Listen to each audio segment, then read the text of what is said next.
Histerisnya kumpulan burung elang ketika melihat balon udara melintas di atasnya. Demikianlah gambaran kejadian beberapa saat yang lalu. Balon udara yang diluncurkan sipil Cina tersesat ke Amerika dan mengundang histeris.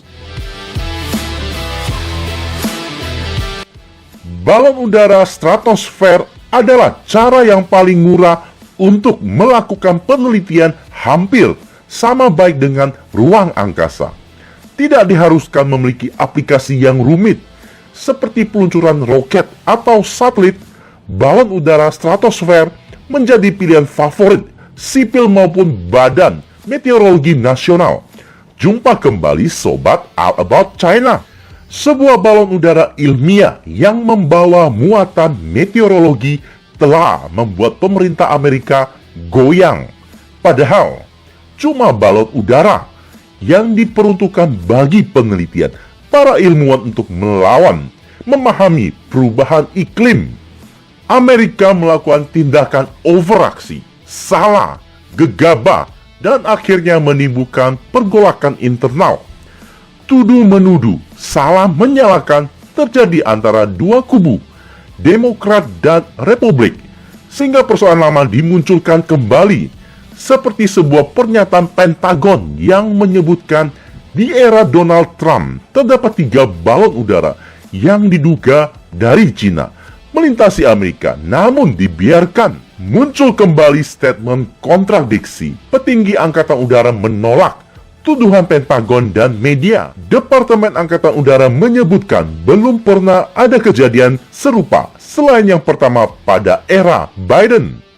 Nah, pergolakan terjadi antara politisi maupun departemen.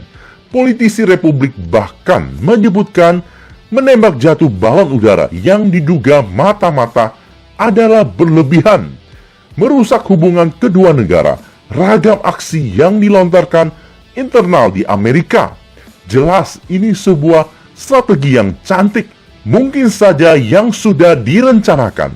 Terlepas unsur sengaja atau tidak, yang pasti Amerika sedang diukur. Cina jelas tidak akan menggunakan balon stratosfer yang memiliki ukuran yang sangat besar, setinggi atau berdiameter 60 meter untuk melakukan aksi spionase.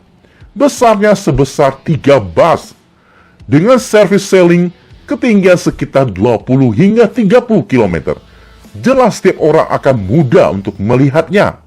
Balon udara stratosfer tidak memiliki pengendalian yang handal karena tidak memiliki sayap, bahkan tidak mampu menahan angin kencang untuk tetap bertahan pada posisinya. Kecepatan yang rendah membutuhkan waktu berhari-hari untuk melintasi suatu wilayah, sehingga tidak dapat melakukan pengintaian pada waktu yang tepat di suatu tempat yang tepat. Terbang di ketinggian yang dengan mudah bagi radar tingkat rendah untuk mendeteksinya dan melakukan penanggulangan, maka tidak lagi menjadi andalan sebagai sarana untuk melakukan aksi pengintaian di era modern, kecuali abad 19.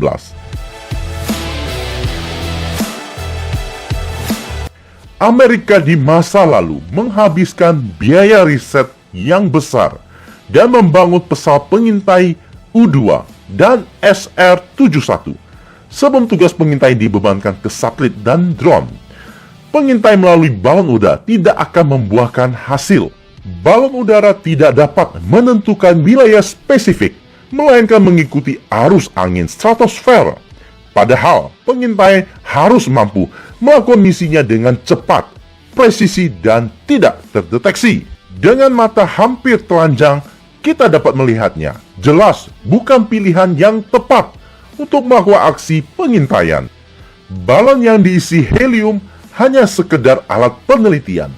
Panel surya yang berfungsi untuk mensuplai listrik pompa udara dan sensor meteorologi seperti radiasi, kelembaban, tekanan udara, kecepatan angin, dan sebagainya. They don't need a balloon. The Chinese have 300 satellites. circling the globe. A third of those have military capability, and several of them constitute China's global positioning system that guides all the missiles and rockets and munitions that they have to their targets. Every day, the Chinese satellite constellation monitors where every surface warfare ship in the United States Navy is located. That location information can be rapidly transformed into targeting data. They have plenty of satellites that will read the names on gravestones in Arlington.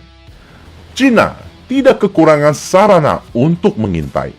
Cina paling sedikit memiliki 68 satelit spy mata-mata canggih dengan tingkat resolusi optik diantaranya sudah selevel 0,1 meter atau 10 cm per pixel. Apabila dibandingkan dengan satelit sipil terbaik dari Maxar maupun Airbus yang hanya beresolusi 30 cm. Satelit spy Cina sangat dirahasiakan, bahkan bentuknya pun tidak jelas. Sama hal Amerika juga melakukan hal serupa. Bentuk, wujud, spesifikasi pun tidak pernah dapat dicari. Cina tidak kekurangan satelit spy, seperti Kaufen 11 yang mampu secara dinamis melakukan pengintaian. Angle of attack suka-suka, layaknya satelit Beijing 3 yang ditawarkan pihak penyedia jasa pencitraan sipil Cina. Canggihnya cukup 42 detik sudah memotret seluruh San Francisco atau area seluas 2.500 km persegi. Notabene satelit Amerika tercanggih belum mengadopsi teknologi demikian. Kemudian Jilin 1, satelit komersil yang sanggup merekam pergerakan objek di bawahnya, bahkan mengunci setiap entitas yang dikehendaki, seperti mengunci pesawat siluman Amerika, roket, kendaraan roda 4, dan sebagainya.